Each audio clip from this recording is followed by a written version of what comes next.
ഭിന്നശേഷിയുള്ള മകനുമൊത്ത് ജീവിതം തള്ളി നീക്കാൻ പാടുപെടുകയാണ് തിരുവനന്തപുരം ചിറയൻകീഴിലെ ഒരു അമ്മയും മകനും. വാടക വീട്ടിൽ നിന്നും ഏത് നിമിഷവും ഇറക്കിവിടാമെന്ന ഭീതിയിലാണ് ഈ അമ്മയും മകനും. ശാരദയും മകനും ഈ യാത്ര തുടങ്ങിയിട്ട് 7 വർഷമായി. ഭർത്താവ് നഷ്ടപ്പെട്ടു.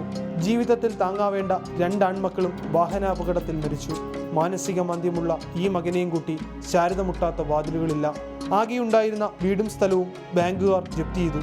വാടക വീട്ടിൽ നിന്ന് വാടക കൊടുക്കാൻ കഴിയാത്തതിനാൽ ഏത് നിമിഷവും പുറത്തു പോകേണ്ട അവസ്ഥയിലാണ് തിരുവനന്തപുരത്തെ ചിറയൻകീഴ് നിവാസി ശാരദയും ഈ മകനും.